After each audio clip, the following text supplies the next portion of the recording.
fruitfulness in your life. Ulitin ko po, fasting will bring unfruitfulness in your life. Yung ating daw hindi pagiging mabunga, produktibo, o yung ating pagiging dry o tigang sa ating buhay ay mawawasak, madidemolish, matitibag, guguho. At yun po ang gusto natin na maging mabunga, maging fruitful yung buhay natin habang tayo ay nabubuhay po dito sa lupa. Paano magiging mabunga ang ating buhay sa pamamagitan ng pag-aayuno? Okay? Tignan po natin ang buhay ni Job bago po natin basahin ito. Alam po natin si Job ay dumaan sa napakatinting pagsubok, bagamat siya ay matuwid, siya ay nabubuhay ng may pagsang-ayon sa kalooban ng Diyos, siya ay napakayaman sa ang dami niyang hayupan, ang dami niyang tauhan, pero si Job ay isang araw ay hiningi sa Diyos ni Satanas na siya ay subukin ang kanyang pananampalataya. And Job chapter 1, ang sabi ng Diyos ay, sige, gawin mo ang lahat kay Job, huwag mo lang siyang papatayin. At agad-agad nga ang mga hayupan, mga pangkabuhayan ni Job ay nawasak, nasira, namatay. At maya-maya na naman yung mga anak niya, babae at lalaki, ay nangamatay lahat. At napakatindi talaga ng pagsubok ni Job, and even yung asawa niya, ay naiirita na sa kanya, nagagalit na sa kanya, dahil ganun nga ang naging kapalaran nila. Kaya ang sabi niya, sige, sumpain mo na ang Diyos at mamatay ka na. At ang sabi naman ni Job ay, dahil lang ba tayo pinagpapala ng Diyos, kaya tayo maglilingkod sa Kanya, hubad tayong dumating, hubad din tayong aalis. At si Job ay nanatiling tapat sa kabila na nangyari sa kanyang buhay. At sa chapter 2, ay nandiyan naman mga kaibigan niya, si Bildad, si Eliphaz. Sa umpisa ay dinadalaw siya, sinusuyo siya, pinapalakas siya. Pero but the following verse ay puro discouragement na nagbibigay sa kanya lalo ng panghihina. Okay, yung mga matatalik niyang mga kaibigan ay ang akala si Job ay may kasalanan. Sinisisi na siya. Puro mga negative ang sinasabi sa kanya. Kaya si Job, nung mga period na yon, ay hindi siya naging mabunga. Very unfruitful siya. Pero ang ginawa ni Job, nanalangin siya at nag-ayuno. Okay. At napakahirap po ng sitwasyon ni Job kasi tinubuan pa siya ng mga bukol na nagnanana, nilalangaw. Can you imagine it kung matutulog siya, kung maliligo siya, kapag nangangati siya, at napakahirap ng kanyang sitwasyon. Okay lang kapag ang pamilya, ang problema ay nasa labas, ang pinakamahirap kapag ang problema ay nasa loob na ng katawan natin. Siyempre, mawawala tayo diyan ng kapayapaan, ng kalungkot, ng kagalakan, at mababalot ang ating isip ng pag-aalala, ng worry, ng discouragement, ng distress. At sa talata mong ito, sa Job 23 verse 12, i-meditate po ninyo ito.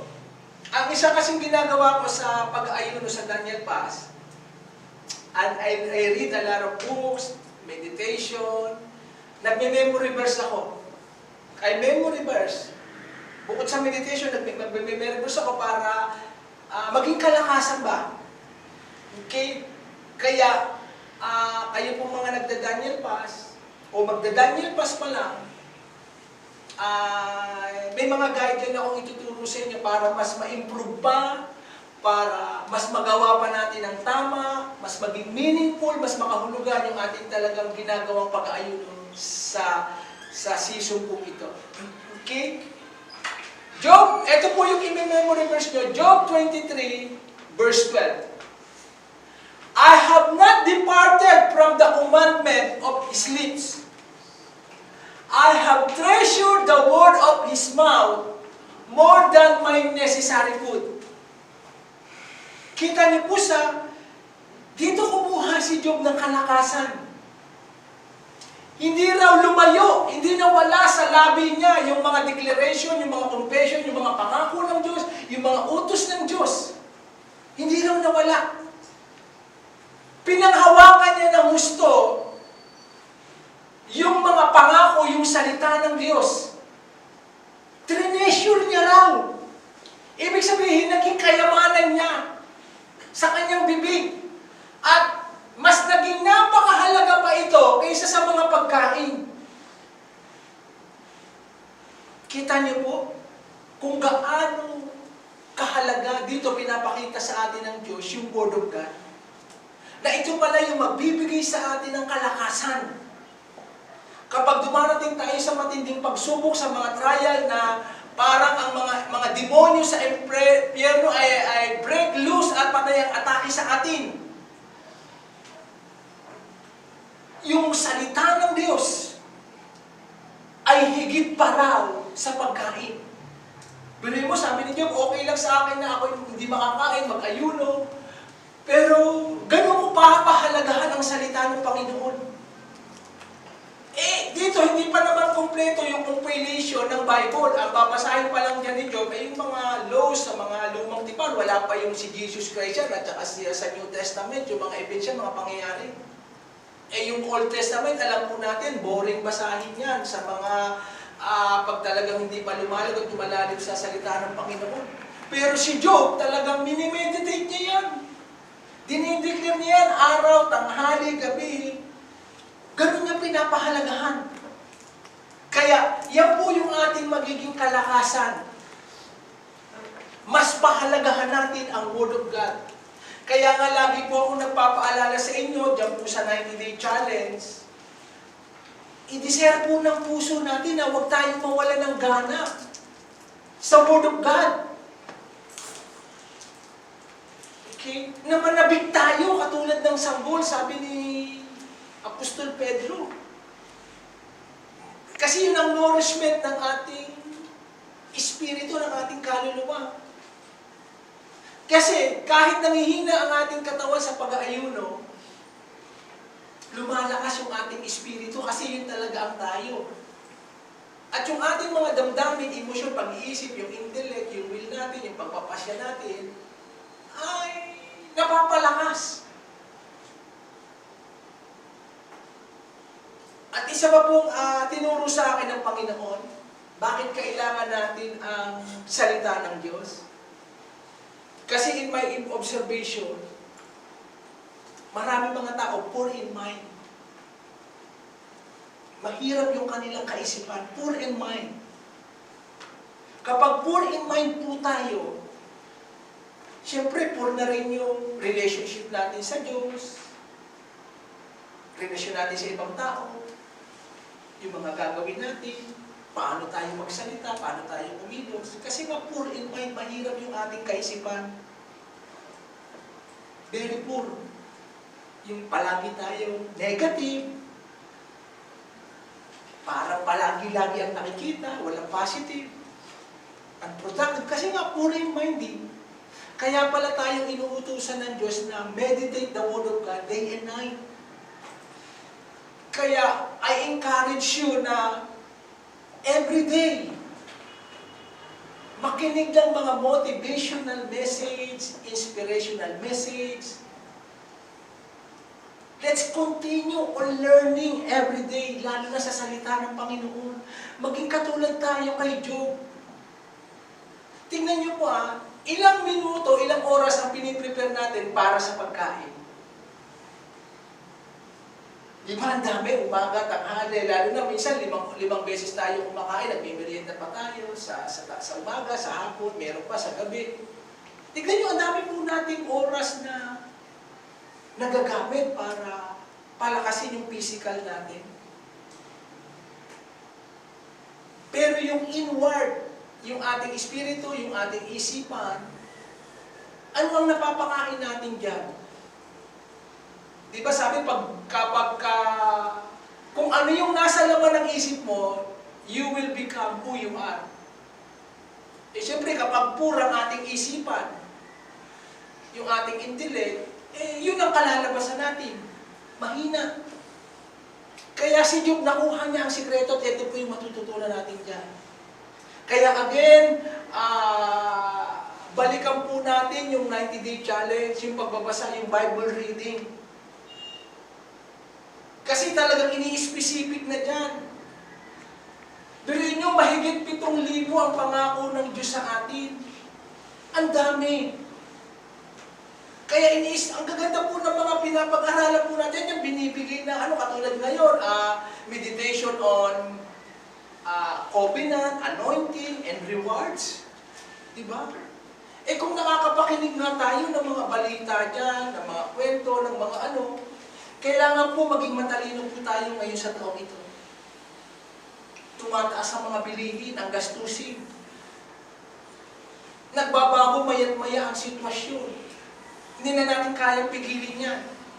Kaya kailangan meron din pagbabago na mangyayari sa atin. Continuously, kailangan mag-grow tayo in our mind. Yan ang i-meditate natin. Kasi saan kukuha ng kalakasan si Job? Kung gano'n ang sitwasyon niya, na it's me against the world. Kumukuha siya ng kalakasan sa Diyos. Pinipili niya pa rin na mabuhay ng matuwid in spite. Kung yung iba talaga yan ay sisisihin ng Diyos o kaya magpapakamatay na yan. Kasi very depressing, very discouraging. Pero pinahalagahan niya ang salita ng Panginoon. Okay? Kasi nakaka-apekto sa atin kung ano yung napapakinggan natin at saka naririnig. I-evaluate po natin yung mga oras na nasasayang natin na napapanood. Araw-araw. Kwentahin niyo po yan sa isang taon. We are wasted so many times para tayo ay ma-entertain, maaliw. And yet yung problema hindi nawawala, nandiyan siya, nagsasurface. Okay? Kaya kailangan natin talaga Word of God. Kahit sa isang araw lang, minimeditate natin o minimemorize natin, talaga yung salita ng Diyos mag-sink in sa atin. Okay? Katulad ng ginawa ni Job. Ang daming tao rin po dyan ay ang daming oras na ginagamit para mag-gym. Para pagandahin yung panlabas. Yung mga atleta nga, yung mga sumasali sa mga Olympic, they stay in gym 4 to 6 hours every day para palakasin yung muscle nila. Na pagtanda nila ay lalambot din at saka liliit din. Pansamantala lang yun. Yung mga nakuha nila mga achievement, kukupas din yun at makakalimutan yun at pati sila makakalimutan rin. How much more yung ating eternal soul, eternal spirit. Kaya napakaganda po talaga yung balangkas na tinuro sa atin ng Panginoon.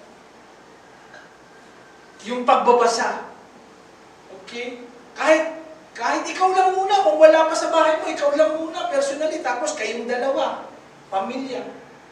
Si Job nga, siya lang mag-isa eh. Siya lang mag-isa. At naipag-pray po yan, na, Lord, palitan mo ang puso ko. Bigyan mo ako ng pusong uhaw na uhaw. Gutom na gutom. Sa iyong salita, sa iyong presensya. Kaya nga sabi sa Gospel in the book of Matthew, Blessed are they are thirst in righteousness because they will be filled. Mapapalad ang mga nauuhaw sa katuwiran sapagkat sila ay pupunuin ng salita ng Diyos. Yan po lagi kong pinag-pray, Lord, uhawin mo ang puso ko, pugnawin mo, tinagin mo, Lord. At dito ko po nakuha yung revelation. Kapag ang puso ng tao ay malinis, malambot, busilak, dalisay, uhaw siya sa salita ng Panginoon.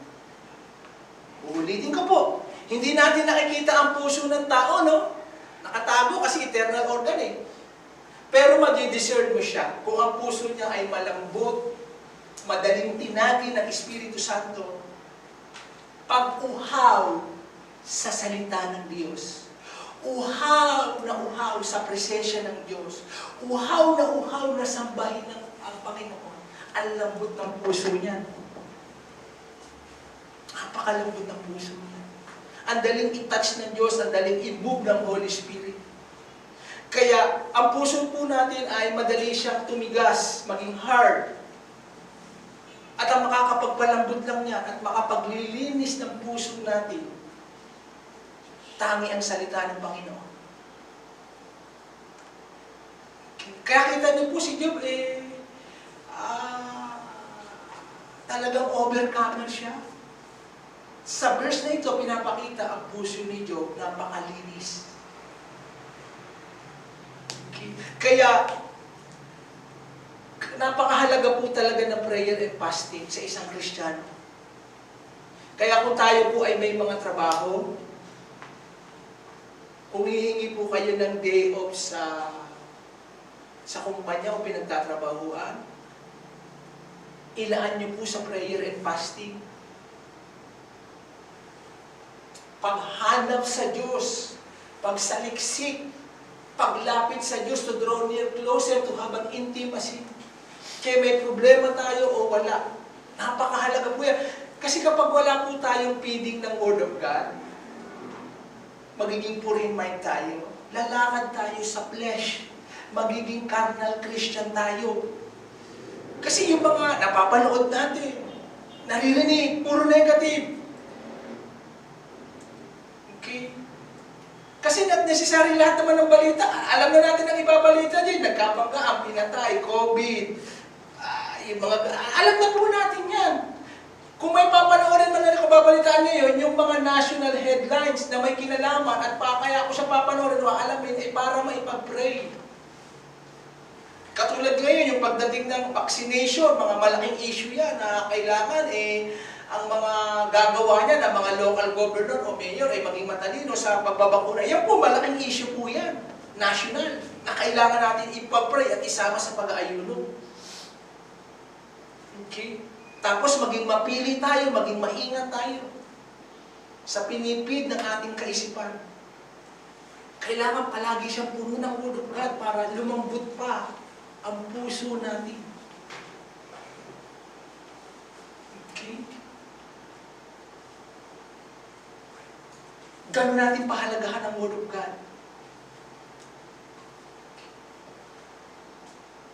Maging creative po tayo. Halimbawa, nag-opisina tayo o may ginagawa. Ang ilang oras tayong nasa bus o nasa sakyan, i-download nyo po dyan sa iPhone nyo. Yan po ang pakinggan natin, worship at saka Word of God. Ang dami dyan sa katabi mo, nagkikwentuhan lang o nagchichismisa kung ano pinapagawa. O panay ang reklamo sa gobyerno o panay paninisip. Puro negative. Blaming others. Yan lang ang mga pag-uusapan niya. Pero ikaw, nagiging matalino tayo sa paghawak ng oras. Gawin mo kung pabiyahe ka ng ilang oras sa pupuntahan mo. Iyan ang isaksak mo sa pakikinggan mo. Tapos yung meditate o kaya worship. Maging matalino po tayo ngayon sa paggamit ng ating oras, lalo na may mga goals tayo. Para mawala yung unproductive natin. Yung pagkatuyo, yung pagkatigang. Okay? I-download nyo po lang i-download dyan. Kailangan laging yan ang laman ng isipan natin puso. Halimbawa, sa loob naman ng bahay o sa opisina o estudyante ka. Nagtutugtog ka dyan. Hindi natin necessary kailangan laging mo sa church. Yung nag-worship ka, mag-isa sa Panginoon. Naghuhugas ka, naliligo ka, o nasa loob ka ng toilet. Kaya nga sabi ng Panginoon, pray without ceasing. Pray continually. Okay? Nandito tayo sa mundo, pero hindi natin ginagaya ang sistema ng mundo. Nagiging matalino tayo ngayon kung paano mabuhay. Ganun pinahalagahan ni Job ang salita ng Diyos. Okay lang kay Job na hindi muna kumain o kahit gulay lang o prutas lang. Huwag lang hindi siya maapmapid ang espiritu niya, ang kaluluwa niya na salita ng Diyos. Kaya kung tayo po ay may mga malalim na pinagdadaanan, gusto natin makahulagpos, maka-breakthrough. Prayer, fasting, Word of God, worship, loving God, yan po ang kailangan. Lalo tayong magsumiksik, lalo tayong kumapit sa Panginoon. Gayahin natin si Job. Kaya, memory verse niyo po yan, Job 23 verse 12.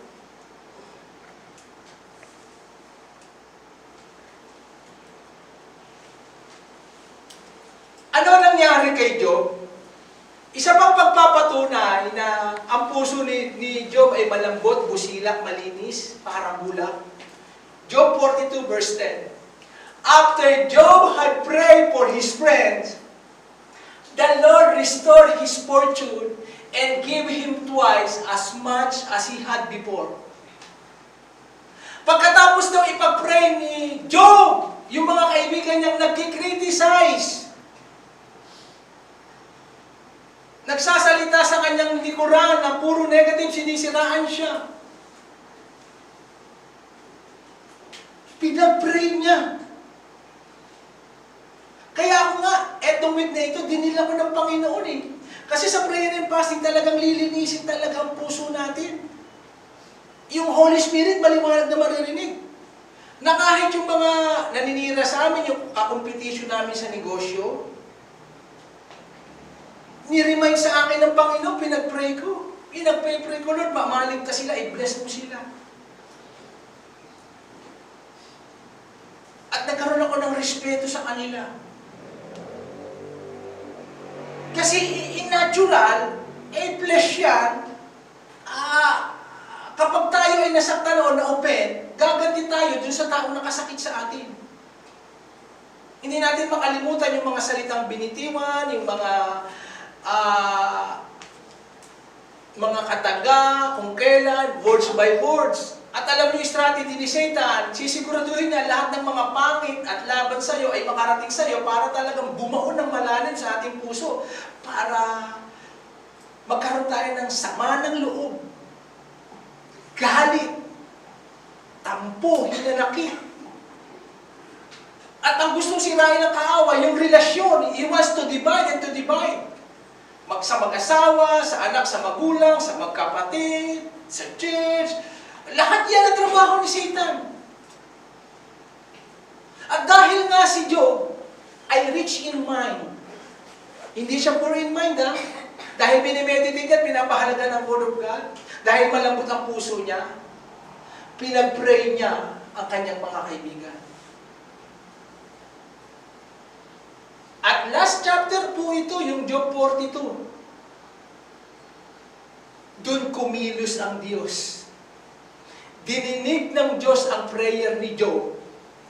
At lahat ng nawala sa kanya, anak, hayop, pangkabuhayan, hindi lang binalik ng Diyos, dinoble pa 2 beses. Kung 7,000 ang kamelyo, naging 14,000. Basahin niyo po the rest ng verse niya. Kung tupa niya ay 3,000 lang, dinoble. Yung anak niya hindi naman namatay, hindi naman napunta sa impyerno, napunta sa langit. Tapos nagkaroon pa si Job ng mga anak na napakaganda. Walang kasing ganda sa balat ng lupa. Gumaling siya, luminis siya. Ano lang ang sikreto ni Job? Yung salita ng Panginoon. Yung puso niya, iningatan niya.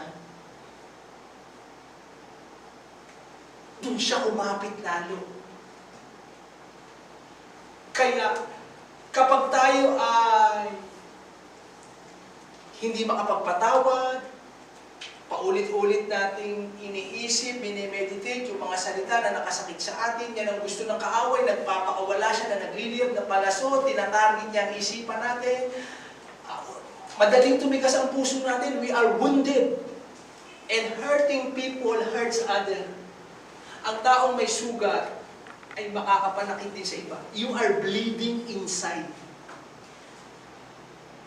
At hindi kaya ng flesh natin yan. Yung mga unforgiveness, tampo, sama ng loob, karnal na bagay, mga lust, mga pride, mga ego, only prayer and fasting. Hihina ang katawan mo. Pero lalakas ang espiritu mo. Si Job, hindi siya kontrolado ng sitwasyon. Yung bibig ng ibang tao, hindi natin kayang kontrolin. Yung sasabihin nila, mga negative words, mga curse word, hindi natin kayang kontrolin yung bibig ng tao. Ang kaya natin pwedeng kontrolin yung sarili natin. Na hindi tayo maipunan ng galit, ng sama ng loob, ng hinanakit. Alam ko po yan as a leader.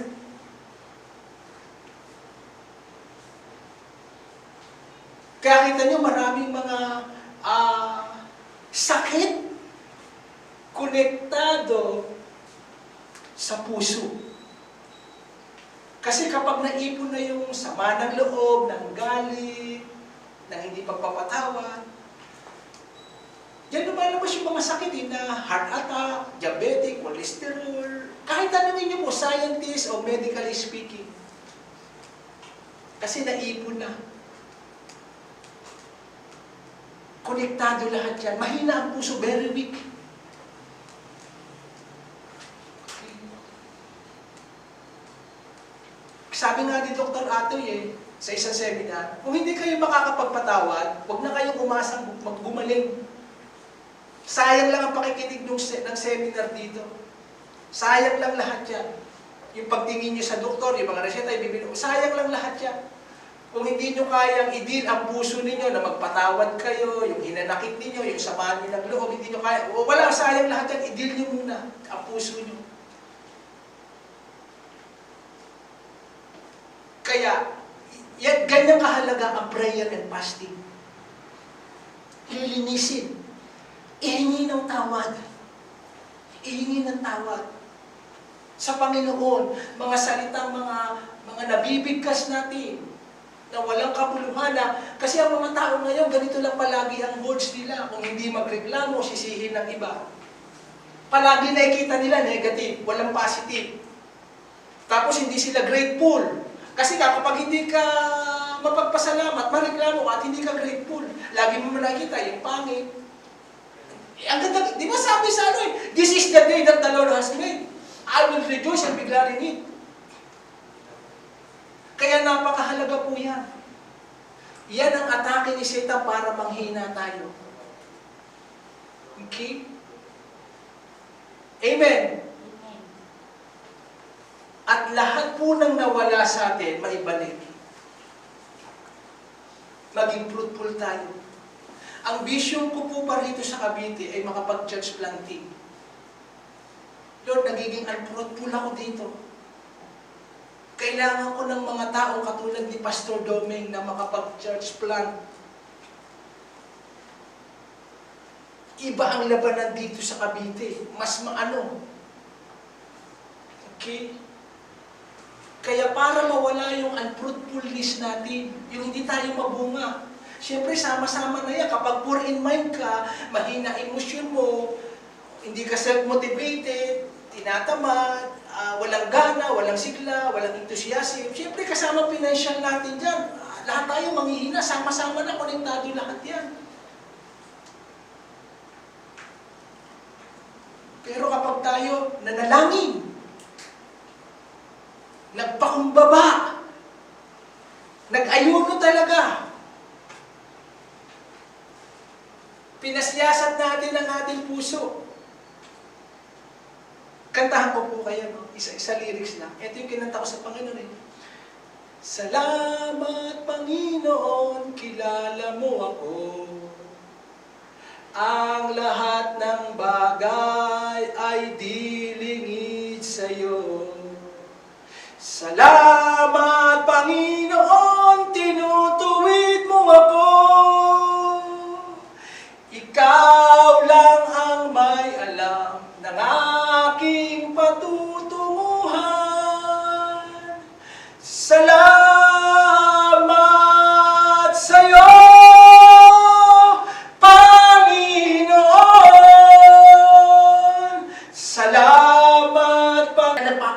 tayo. Ipapaalala ng Holy Spirit na magiging sensitive ka. And you will humble before God. Ganyan ang ginawa ni Job. Kaya ni-restore ng Diyos lahat ng nawala sa Kanya. Church, maging honest po tayo sa ating sarili at saka sa Diyos. Gusto ba natin na lahat ng nawala sa atin, ninakaw, nakaaway, ay ma-restore? Ang sagot talaga dyan, prayer and fasting. Lilinisin tayo lahat. Parang sasakyan, kailangan dalhin sa kasayan. I-tune up, tignan ng brake, ang langis, palitan, kung may pinturahan. Lahat, aayusin tayo ng Panginoon, spirit, soul, and body. Kaya, yearly na po ito, gagawin natin yung Daniel Pass. Ako, gagawin ko na po ito yearly. Tsaka kahit matapos ako sa Daniel Pass, weekly, kailangan ng fasting. Kasi ang bilis mabuhay ng flesh natin. Yung mga addicted tayo, mga bagay na yan. Hindi natin namamalayan, ang puso natin ay contaminated na. Hindi natin na-check. We are bleeding inside. Yun ang nagagawa ng Word of God. Sinagot ng Diyos ang prayer ni Job. Kasi, paano mo malalaman kapag wala na yung bitterness o sugat sa puso mo? Madali malaman yan.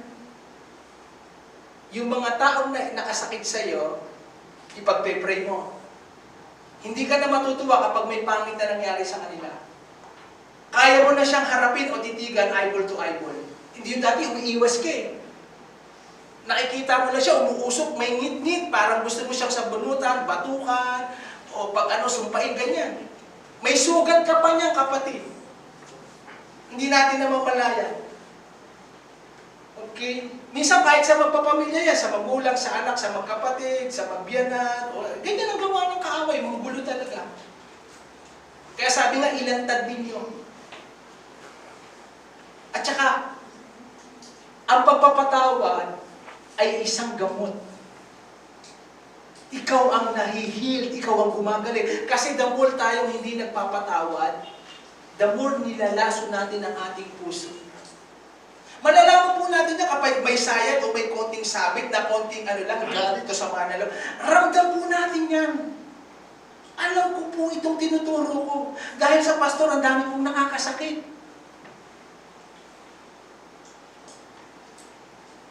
Okay?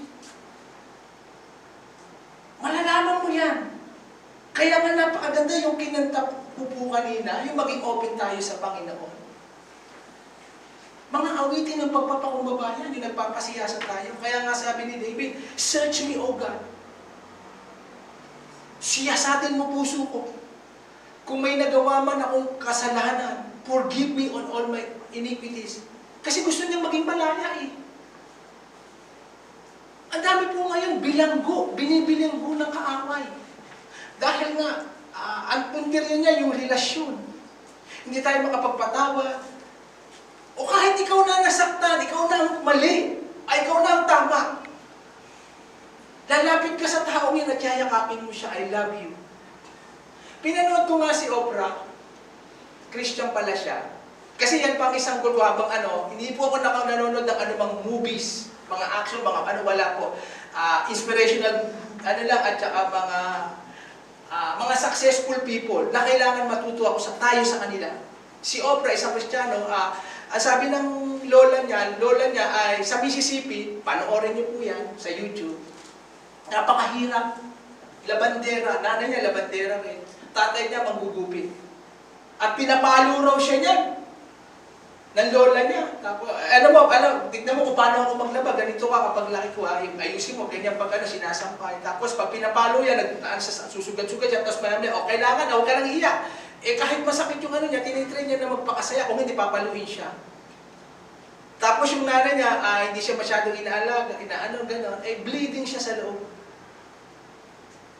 Pero lumaban siya. Matalino siya. 19 years old, nasa TV na siya as a reporter. Tapos nagkaroon siya ng breakthrough sa show.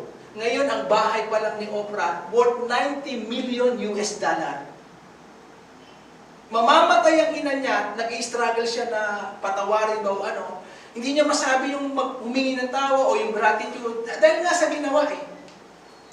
Pumunta siya, pero hindi niya pa rin nasabi. And finally, mamamatay rin, kinansel niya lahat ng meeting niya.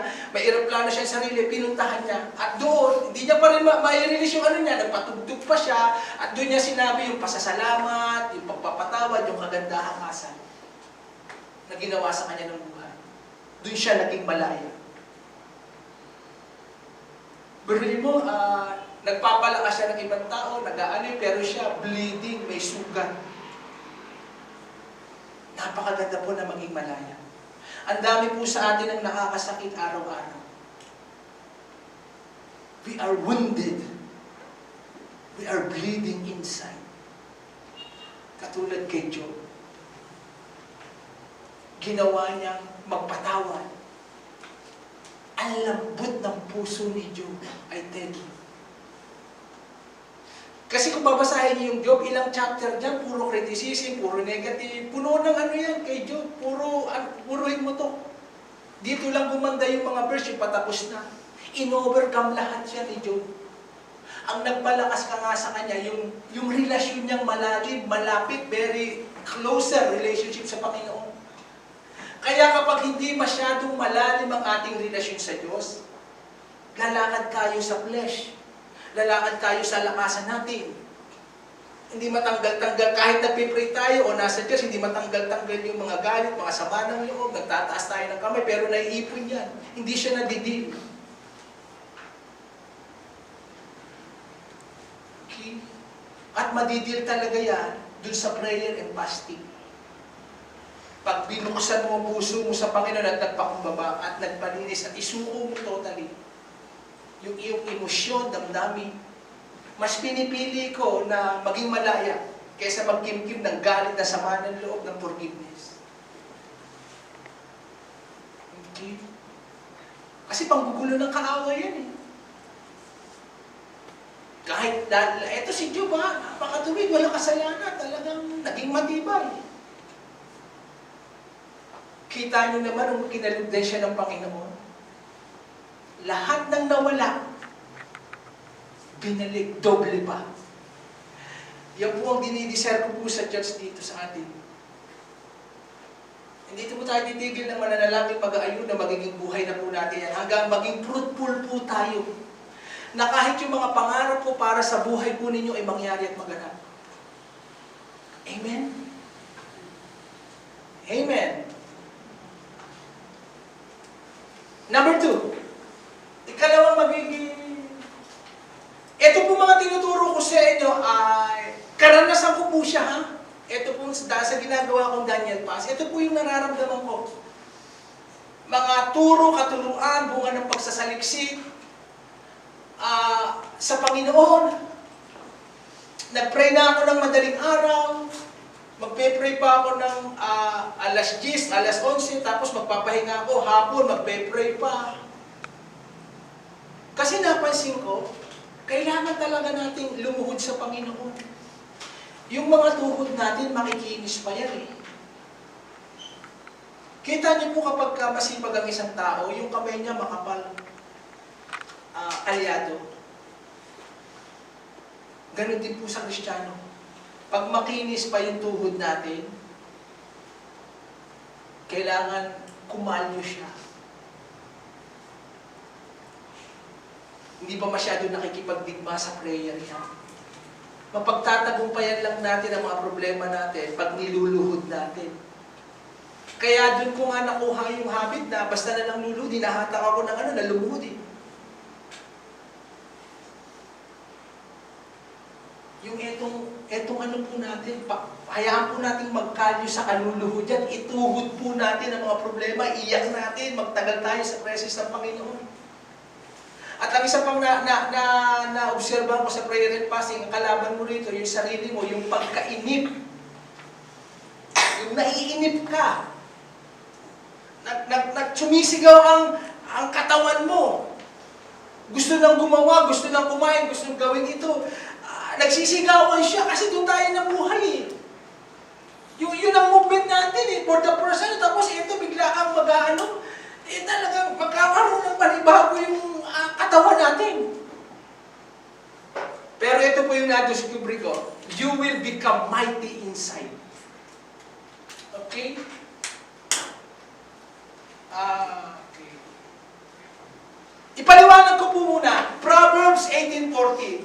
The human spirit can endure in sickness, but crushed spirit who can bear? Ito nga po yung tinutukoy ko kanina.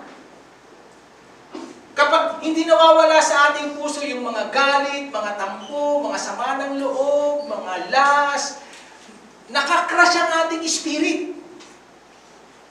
Nadudurog. Parang yelo na kinakrush, nababasag. Kaya maraming mga tao, mababa ang self-confidence, yung self-esteem. Kaya doon pumapasok sa atin yung mahiyain tayo. Hindi tayo bold. Na-intimidate tayo, wala po tayong tapang. Ang magandang halimbawa nito, si Gideon. Di ba? Si Gideon sabi ng angel, nagtatago siya in the book of Judges. Ang sabi ng anghel sa kanya, you are a man of valor. Ikaw ay isang magiting, matapang naman dirigma. Pero si Gideon sabi niya, hindi, kami yung lahi namin, pinakakulelat. At saka pinakakulelat na, pinakadulo na, ako pa yung pinakahulet, pinakakulelat, pinakamahirap. At kaya nga ako nag-aani ng patago kasi itong mga kalaban na to, mga Midianite, mga Amorite, pag nakaani sila, kinukuha yung kanilang ani, wala silang magawa, pinapatay lahat, bata, matanda, senior citizen. Krinash ang kanilang espiritu. Kaya doon naging mababa ang pagtingin ni Gideon sa kanyang sarili. Yan ang isang atake ng kaaway. Kaya ang daming tao, walang self-confidence, very poor self-image. Kaya tayo mahiyain. Walang tapang, walang balls. Pagka eto na yung kaharap natin, nahihiya tayo, hindi tayo alin kasi nakrush yung espiritu natin eh. Sino makakatagal niyan? Pero pagkakilala ng Diyos kay Gideon, hindi siya duwag, hindi siya matapang, kung hindi mighty man of valor. Kaya ang totoo po, hindi yung pagkakilala natin sa ating sarili, kung hindi yung pagkakilala ng Diyos sa atin. Kaya napakahalaga nga yung declaration natin, di ba lagi? I am what God says I am. I am overcomer. I can do all things through Christ. I am the head and not the tail. I am the Son of God. Okay? Kasi habang isa pang yan na nagiging poor mentality. Kapag mababa ang tingin natin sa ating sarili, yan na nga, sabi nga sa proverb, kung whatever you think inside of your heart, so is he. Kung ano yung pagtingin mo sa sarili mo, yun ka. Parang mga Israelita, nakita man nila yung pamamarang kapangyarihan ng Diyos kung paano sila pinalaya, hinati ang dagat, pero sabi nila, hindi natin kaya yung Gideon. Moises, uwi na tayo, balik na tayo. Kasi mga poor in mind sila. Bunga ng upbringing ng pagkakaalipin sa kanila ng 430 years. Kaya isang nakaka-apekto yan sa atin, yung environment natin. Yung sitwasyon natin, eto lang kasi ako, eto lang ang magulang ko. Hindi. Ang sabi sa 2 Corinthians, if any man be in Christ, he is a new creation. Okay? Ngayon, ipapaliwanag ko po kung bakit po, para tayo maging mighty inside. Para yung ating self-esteem, yung confidence natin, yung boldness natin ay ma-restore. Job 17, verse 8 to 9. Yet, finally, the godless. The righteous shall move onward and forward. Those with pure heart shall become stronger and stronger. Sinusulat ito ni Job kasi karanasan niya. Tinuturo niya sa atin ito kasi napagdaanan niya ito. Hindi na-crush ang kanyang spirit. Yun ang plano ni Satan. Talagang ilugmok siya, padabain. Talagang i-paralyze. Spiritual and body. Pero dahil humawak nga siya sa salita ng Diyos, pinanatili niyang malinis, dalisay, malambot ang puso niya. Ano sabi niya? The innocent. Wala akong kasalanan dyan. Matuwid ako pumoy. Sabi niya, innocent ako dyan. Tinitest lang ako ng Diyos. Magpapakatapat ako sa Diyos. Ano sabi niya? Shall come out on the top. Magiging nasa ibabaw ka. You will be on the top and not the head. Mga next week po, lalawakan ko pa po ang pagpapaliwanag about atin mind. Kailangan mahalukay talaga natin yung salita ng Panginoon, bumuo sa ating kaluluwa. Kailangan maraming maalis sa ating kaisipan. Na ako, Kristiyano, magiging on top. Sabi sa Deuteronomy, ikaw ang ulo, hindi ka buntot. Kahit saan ka magpunta, doon pagpapalain. Sa loob at sa labas, you will be on top. Kung estudyante ka, katulad ka ni Daniel, ni Shadrach, Meshach at Abednego, you are 10 times better, you will be on the top. Nasa taas ka. Tingnan niyo ito, sinasabi ito ni Job, ha? Wala pa sa chapter 42 yan. Hindi pa dumarating sa kanya yung dodoblehin ng Diyos, mga lahat na nawala sa kanyang hayop, kabuhayan, mga anak, nasa 17 pa lang tayo. Pero yan na ang declaration ni Job, yung mga pangako. Kaya nga ito po yung matutunan natin. In spite na tayo ay nasa pagsubok, nililiglig ng kaaway, always declare and decree and confess the word of God. Imbis na magreklamo, imbis na magsisi ng iba, kung ano man, bantayan natin ang ating dila na wala pong pagsisisi sa iba, walang reklamo, walang mga positive, kung hindi mga pangako ng Panginoon that we will be on the top. Malalampas ako mga problema, suliranin na ito. Hindi ako mananatili sa ganitong sitwasyon. I will rise. And your words become your reality. The righteous, sabi pa niya sa verse 9, shall move onward and forward. Pero mo ito nasasabi ni Job, wala sa lahat ng ari-arian. May sugat pa siya. Ang dami. Hindi siya makatulog. Fasting pa siya niyan. Pero ano declaration niya? Ang mga matutuwid will move onward. Will move forward. Hindi ako paatras. Hindi ako patagilid. Hindi ako paikot-ikot lang. Magpo-forward ako. Ibig sabihin ni Job, gaganda ng gaganda ang buhay ko. I want greater things will come from me.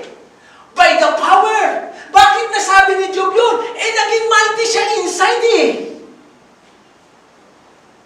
Bunga ng intimate relationship niya sa Panginoon.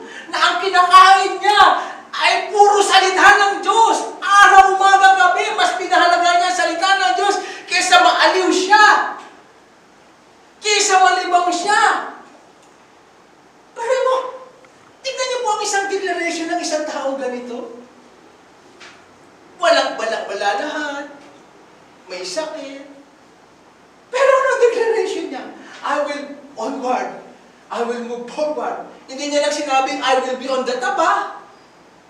Oh, hallelujah. Amen! Hindi siya nabubuhay sa nakikita niya at nararamdaman niya. Nabubuhay siya sa pangako ng Diyos na alam niya hindi siya iiwan o pababayaan man, na alam niya, I can do all things right. Who can strengthen me? I am an overcomer! At ito pa, ikatlo. I-memory verse niyo po ito, ha? Kung yung Bible nyo, basahin niyo po ito, lalo na tayo may mga pinagdadaanan. Ikatlo, ano declaration ni Job? Those with pure hearts. Itong may mga malilinis na puso. Wala na sa kanila yung galit, tampo, sama ng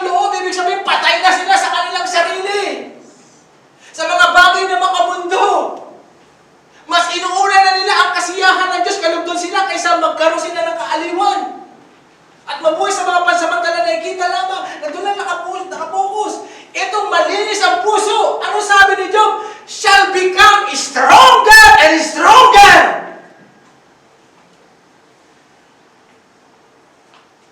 Lalakas ng lalakas.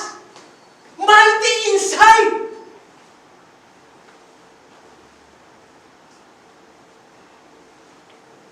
Kita niyo po yung kaya kita niyo. Kaya sabi ko nga, ako nga humingi ng tawad sa Diyos eh. Naniwala, kaya hindi ko po masyado na ituturo itong prayer and fasting, hindi tayo lumalalim. Naniwala ako sa kasinungalingan at naniwala ako sa sarili ko na hindi ko kaya makayuno. Kasi humihilab nga ang tiyan ko eh, parang kinakayon. Ang una ko munang ginawa, 5 beses ako kumakain, o 6. Alas 10, pagtapos ng prayer meeting dito, kumakain pa kami, nagkakape, nagtitinapay. Inalis ko muna yon. Inalis ko muna. Mga kanin ko, nililiit-liitan ko lang, hindi ko dinadamihan. Tapos, Sabado, fasting. Tapos, eto na nga, Daniel Fast.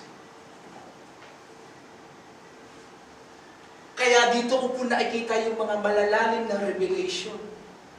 Binubuksan sa akin ng Panginoon. I'm gaining wisdom through my understanding because of my communion to the Word of God. Kaya ito po, para mangyari sa atin na katulad tayo kay Job, ito pa lang yung nararanasan natin, na tayo ay maging on the top, you will move onward and forward, at sa loob, you will become stronger and stronger. Panatiliin natin ang puso natin ay malinis. Keep your heart pure. Yan ang mga pandaraya sa atin ng kaaway. Kaya tinuturo ko po sa inyo, medically, o kahit mga psychologists o mga therapy na yan, ito, inner healing po ito. Na minsan hindi matumbok yung sakit ng isang tao. Manifestation lang kasi yan, doon sa nangyayari sa loob eh. Kaya inaatake sa puso, may cholesterol, may diabetic. Kasi nga, pagpapabaya sa sarili, sa mga kinakain, sa pinanood, mga lifestyle, ang talagang totoo niya, yung puso. The heart of the matter is the heart. Kaya sa prayer and fasting, magpapalinis ka sa Panginoon. I-reveal lahat yan ng Panginoon yung mga kasalanan. Kahit matagal na, kailangan mong ihingi ng tawad. At ang Diyos naman ay matuwid, tayo ay patawarin at linisin sa ating mga kasalanan. Yung mga pagpapabaya natin, lahat yan. Yung kakulangan natin, yung relasyon natin sa Panginoon, yung sa tao, lahat yan. Hahalukayin niya ng Panginoon. At si Job, become stronger and stronger. Ang dami niyang kalaban ha. Lahat siya, may sakit pa siya. Puro criticism, ang almusal niya, criticism, backbiting, negative word, sa asawa niya, sa matatalik niyang kaibigan. Pero meron isa pa, sabi niya, meron akong kasama pa. Me plus God is majority. Kapatid, kung ano man ang pinagdadaanan mo ngayon, hindi ka nag-iisa dyan. You alone and God, you are majority. Palapakan muna natin ang Panginoon. Hindi po stronger lang eh. Pinapakita po natin kay Satan, mahina tayo. Lakasan po natin yung palapag natin. Samahan natin ang sila ng Hallelujah! Let's make a declaration. I will be on top. I will move onward and forward. I shall become stronger and stronger. I will guard my heart. Yan po ang susi. Kaya pala si David, ang bata, takot lahat kay Goliath. Kaya hindi ito sukatan. Akala natin eh, yung mga stronger and stronger ay malalakas ang katawan. Si Samson, malakas siya physically. Kaya pumatay ng 1,000 Pilisteo. Yung pintuan doon na makapal na gate, binabaklas niya. Yung liyog, pinapangahan niya. Pero inside, si Samson mahina. Spiritually, kasi yung lust niya, yung pita niya sa opposite sex kay Delilah, sa babae, at yung katigasan ng ulo ni Samson, mahina siya sa loob. Weaker and weaker siya. Ito naman si David, ang liit. Ang liit. Ang kalaban niya, pinakamataas. Puno ng armor. Si David kasi laging umaawit Kaya nasulat niya yung Psalms. Kaya siya, growing stronger and stronger and stronger. Kaya nga makita pa lang si Goliath, hindi siya na-intimidate. Lahat takot. Lahat. Pati si Saul, pati kapatid niya. O si David, stronger and stronger. Pag malinis po ang puso natin, ang dami na po natin mga Goliath na itutumba Hello? Kaya hindi na po sa atin mahirap ang maging mangarap ng malaki. Bantayan lang natin yung puso natin. Walang galit. Wala nang sama ng loob. Kung hindi pagpapatawad. Forgiveness. Na ang puso natin punuin ng Diyos ng salita niya. Maliban kasi ang puso natin mapuno ng salita ng Diyos at magkaroon tayo ng pag-unawa, na mabibilang po tayo ng kaaway. We are bleeding inside. Amen? Proverbs 4:23. Para maging mighty inside po tayo. Above all else, guard your heart, for everything you do flows from it. Pinakamataliling hari, si Haring Solomon. Higit sa lahat, sabi niya, above all else, kaysa karunungan, kayamanan. Di ba binabantayan natin? Di ba may bike ka, binabantayan mo, baka manakaw. Binabantayan mo yung cellphone mo, baka manakaw. Binabantayan mo yung pera mo, baka manakaw. Lahat binabantayan mo Di ba? Kaya nga yung mga mall, naglalagay ng mga security guard. Pinabantayan yung property nila. Pero ang turo sa atin ni Haring Solomon, higit sa lahat ng bagay, bago mo bantayan yung ari-arian mo, kay pera, kay cellphone, kay bisikleta, ano man yan, above all else, bantayan mo ang puso mo. Kasi baka pinasok na yan ng panlalamig, ng lust, ng ego, ng pagkaingit, ng jealousy, lahat, ang dami pwedeng basurang ilagay ng kaaway dyan, na hindi natin nasisiyasan. Dahil lahat nagbumula roon. Sabi nga out of the mouth, the heart is speaking. Out of the abundance of the heart, the mouth is speaking. Lahat yan nagagawa. Paano mo malalaman kapag marumi ang puso ng tao? Panay ang mura, panay ang sisi, panay ang reklamo, panay negative. Marumi puso niyan.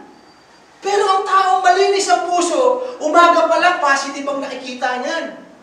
Grateful yan. Kahit may pangit na nangyayari, grateful pa rin yan. Alam niyo yung sabing, in everything, give thanks. Kahit pangit na sitwasyon niya, may lumalabas sa kanya magbubuting bagay. Lumalalim siya sa pagkaunaw at pagkakilala sa Panginoon. Kaya, yun ang bantayan natin, guard your heart. Tingnan mo yung katabi mo. Sabi mo sa kanya, guard your heart. Di ba? Di ba ayaw mo mapagnakawahan? Kaya nga bumibili ng andado, kadena, talagang binabantayan ayaw niyang mawala Baka may isahan siya, may CCTV. Pero higit sa lahat, ang sabi, bantayan mo puso mo.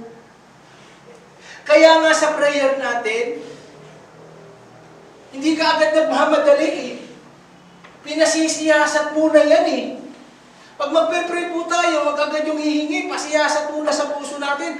Samba muna, Lord, may binitiwan akong masagwa kanina, may kinilos akong pangit, may bagay akong nakuha, nakapagsinungaling ako, ganyan, etc. Lord, linisin mo puso ko, Panginoon.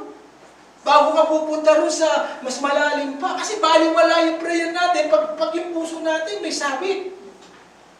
Kaya nga, di ba sabi sa Lord's Prayer, patagay o salita o nakikita natin makakapanghina. Nadi-discourage tayo.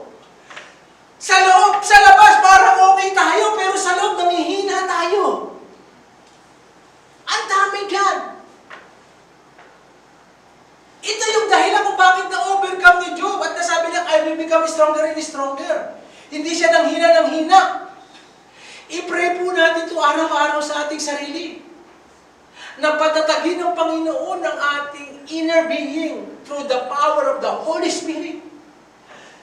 Kasi kapag sa loob po ay mahina tayo, magmamanifest na lang yan sa sinasabi natin at kikilos natin.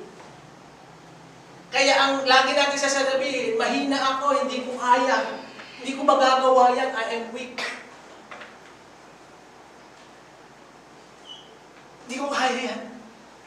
Mahina ako, hindi ko ma-achieve yan. Imposible yan. Pero ito kapag ang Espiritu Santo pumuno sa atin, kumilos sa buhay natin, yung puso natin nanghihina, palalakasin niya yung loob natin. At pag matatag tayo sa loob, malakas tayo sa loob, ito yung sikreto ni Job at saka ni David.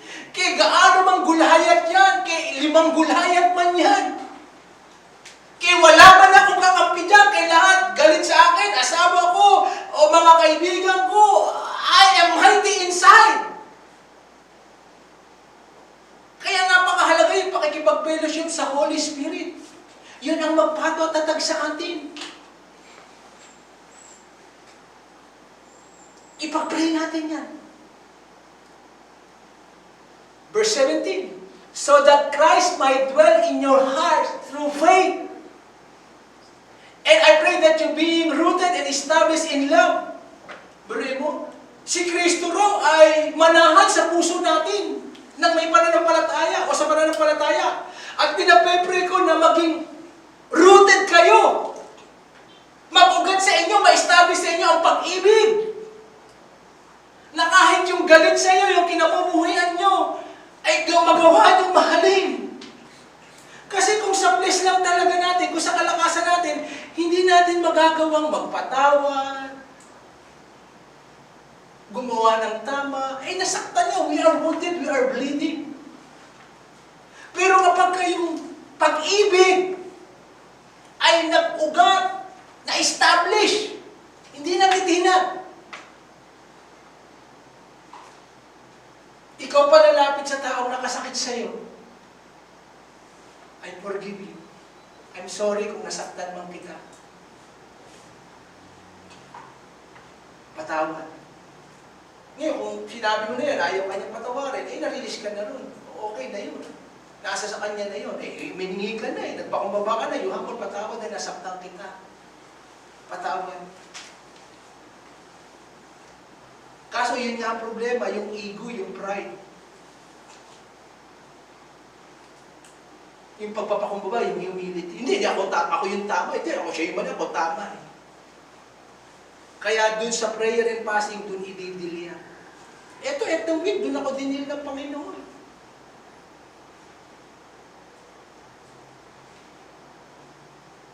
Amen? Kaya nga ang ganda ng kanta kanina, di ba? Salamat, Panginoon, tinutuwid mo ako. Ikaw lang ang may alam ng aking patutunguhan. Salamat sa iyo, Panginoon. Ituloy po natin. May the power together with all the Lord's holy people to grasp how wide and long and high and deep is the love of Christ. And to know this love that surpasses knowledge, that you may be filled with the measure of all the fullness of God.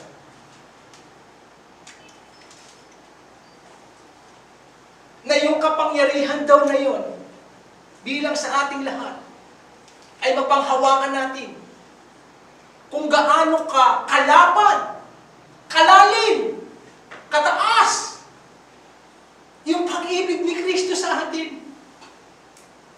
Tingnan niyo po, yung pagmamahal sa atin ng Panginoon, ang dami natin pagkukulang, ang dami natin nagagawang hindi tama. Pero ang Panginoon ay handa lagi tayong patawarin. Jesus is waiting for us. Na paglingkuran natin siya, He is very patient.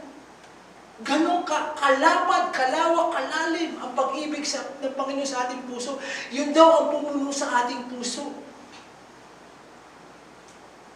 At doon na natin magagawang mahalin kahit yung kaaway natin. Yung nagsasalita sa ng pangit, you are hurting. Kasi napuno na ng pag-ibig eh. Na-strengthen na eh. And to know this love that surpasses knowledge. Hindi lang daw kaalaman, karunungan, head knowledge.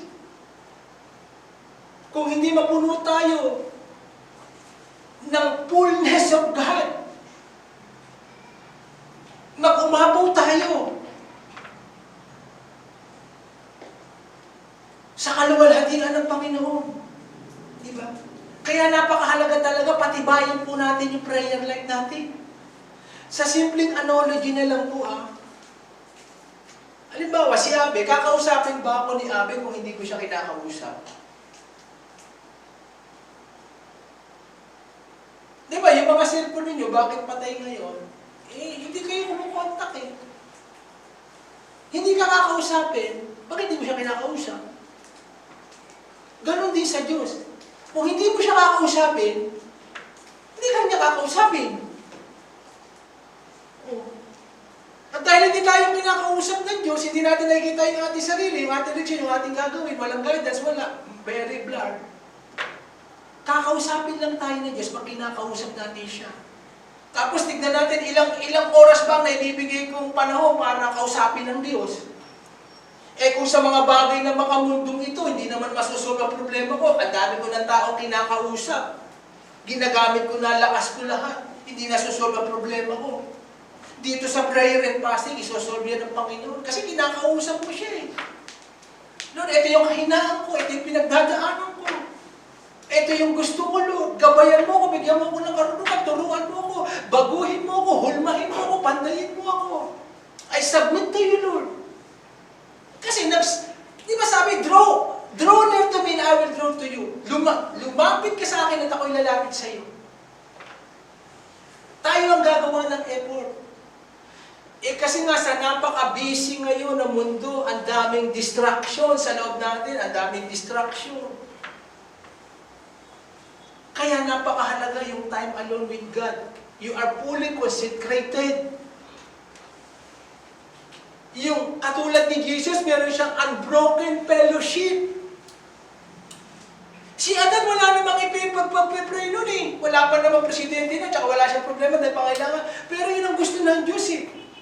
Kaya nga ang ganda ng kantang I was made to praise you. I was made to glorify your name. And to obey you, Lord, I was made for you. And I will always love you. I will always worship at your feet. And to obey you, Lord, I was made for you. Maging buhay po natin yan. Naglalaba ka, naguhugas, naglalakad, you can pray. Papunta ka sa Diyos, wala kang iniisip, pagkaroon ka ng unbroken fellowship. Ako, nagbibisikleta, pagising sa umaga, nag-pray na ako, nag-worship, nagpipidal ako ng worship, nag-worship pa ako. Waymaker, miracle worker, light in the darkness. Amen! Para mapuno tayo, that we are refilled with the passion. Gusto tayong punuin ng Diyos. Kasi kapag punong-puno tayo ng Diyos, wala nang puwang, lalakad tayo in the Spirit. At magmamanifest sa atin yung fruit of the Holy Spirit. Malapit na po ako matapos. Okay? Isa pang magpapakita. Bakit naging mighty si Jesus? Bakit niya na-overcome ang lahat? Si Judas, mga alagad na nag-iwan sa kanya, yung sumisigaw ng gawin siyang hari, iba na ang sigaw, pakawala si Barabas, ipako si Kristo, hinablot siya, pinagpasapasahan siya ni Caiphas, dinala siya kay Cesar, pinagpasa ng krus. Paano tumatag si Jesus? Paano siya naging mighty inside? Nag-pray siya all night sa Gethsemane. Alone. Wala si Peter, si James, at saka si John. Natutulog. Pinaghandaan ni Jesus yung digma ang haharapin niya. Lahat yun, yung betrayal, yung cross, yung flesh niya, umaayaw. Ang sabi niya, kung maaring ilayo mo ang sarong ito. But according to your will, be it unto me. Naging mighty inside si Jesus through prayer. Nakaluhod.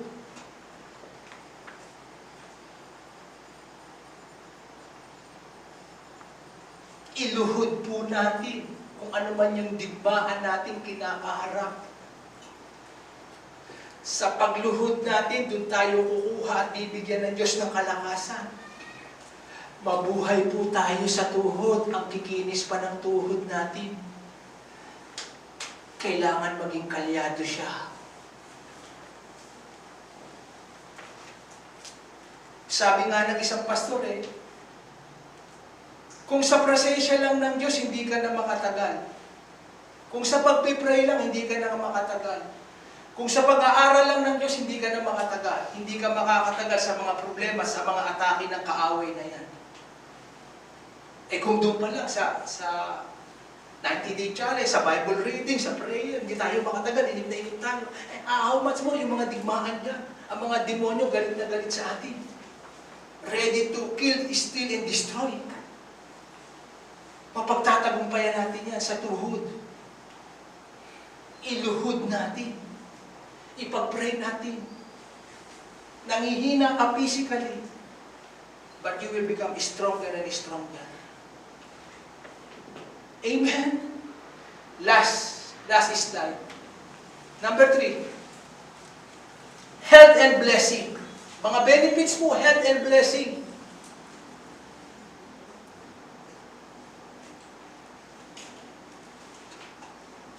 Isaiah 58 verse 8. Then your light shall break forth like the morning.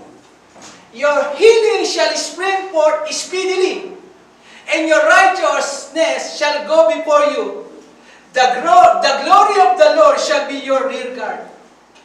Yung Isaiah 58, kung babasahin niyo po yan, yung pananalangin niya at pag-ayuno, sabi nila, Lord, bakit hindi mo na nanonotice yung pananalangin at na yung pag-ayuno namin? Ito yung gusto ko tamang pag-ayuno, sinagot sila. Hindi lamang yung hindi pagkain, kundi kailangan rin nyo yung pagpapatawad, yung pagtulong sa kapwa, yung pagbibigay, yung pagmamahal. Ngayon, pag ginawa nyo ito, then your light, magliliwanag ka. Break forth like the morning. Magiging tayo ng wisdom, ng knowledge, and understanding, katulad po ng tinuturo ko sa inyo. Mga malalalim itong kapahayagan na hindi ko po nakikita noon. And then healing shall spring forth speedily. Mapapabilis ang kagalingan mo. Kaya ako nga nadaya ng kaaway. Ngayon, mas gumanda yung hilab ng tiyan ko. Nasasanay na siya. Kaya naman pala, hindi katulad dun kapag nagugutom, kakain. Pag nagugutom, kakain. At saka ito po, yung ito ko nagkakaroon ng ground. Yung nahihirapan ko akong ipiga, yung pagsusulat. Kiniklip yun Lord, etong Daniel Pasco, ihil mo ako. Inibin etong panlalabo ng mata ko. Kiniklaim ko po yan. Your healing shall spring forth speedily. Kasi nga, naayos na yung puso natin Nahingi na ng tawad lahat. Mga sama ng loob, hinanakit, di pagpapatawad. Kaya sabi ng Panginoon, eto na yung kagalingan mo. Mapapabilis na. And then, the glory of the Lord shall your rear guard. Yan yung babalot, pupuno sa iyo. Kita niyo po yung mga sasakyan, may bumper. Para hindi sa agad pag magkabanggaan man, hindi ka agad sasalpo. Kaya po ibig sabihin niya, yung kaluwalhatian ng Diyos, yun po yung babalot sa atin, punong-puno ka ng glory. Kaya pala si Jesus kasi, punong-puno ng glory. Mahawakan man lang yung laylayan niya, gumagaling. Si Peter, tamaan lang ng anino, naggumagaling yung mga may sakit. Kasi, glory ng Panginoon yun Bunga ng pagpapabad nila sa pananalangin pag-ayuno. Doon sa upper room. Kaya nga, may presyo tayong babayaran for your dreams, for your goal. Para mapasa atin ito, para ma-restore yung mga nawala. Ito tinuturo sa atin ng Panginoon. Prayer and fasting.